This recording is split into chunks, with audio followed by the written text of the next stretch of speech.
हाय, तुम्ही जर weight loss करत असाल, तर हा व्हिडिओ तुमच्यासाठी. ज्यावेळेस आपण वेट लॉसला सुरुवात करतो आणि उन्हाळा येतो, तर उन्हाळा सुरू झाल्यानंतर आणि वेट लॉस करायचं, तर काय करावं लागेल?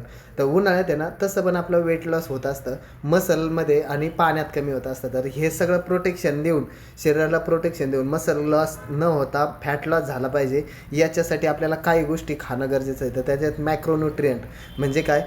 गुड फॅट म्हणजे ज्याच्यात 22 प्रकारचे अमायनो ॲसिड आले पाहिजे आणि त्याच्यानंतर गुड कार्बोहायड्रेट म्हणजे जे कॉम्प्लेक्स कार्बोहायड्रेट आहे.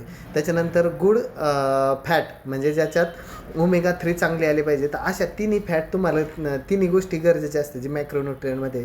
तर ह्या तिन्ही गोष्टी ज्यावेळेस आपण चांगला घ्यायला लागतो ना, तर त्यावेळेस तुम्हाला शरीर ऑटोमॅटिक चांगलं काम करायला लागतं. मसलला प्रोटेक्शन होतं, पाण्याची लेवल मेंटेन राहते. त्याच्यानंतर फॅट लॉस व्हायला लागतो, मसल वाढून तुमची एनर्जी बूस्ट होते आणि मग तुम्ही चेहरा सुकत नाही, टवटवीतपणा राहतो, हे सगळ्या गोष्टी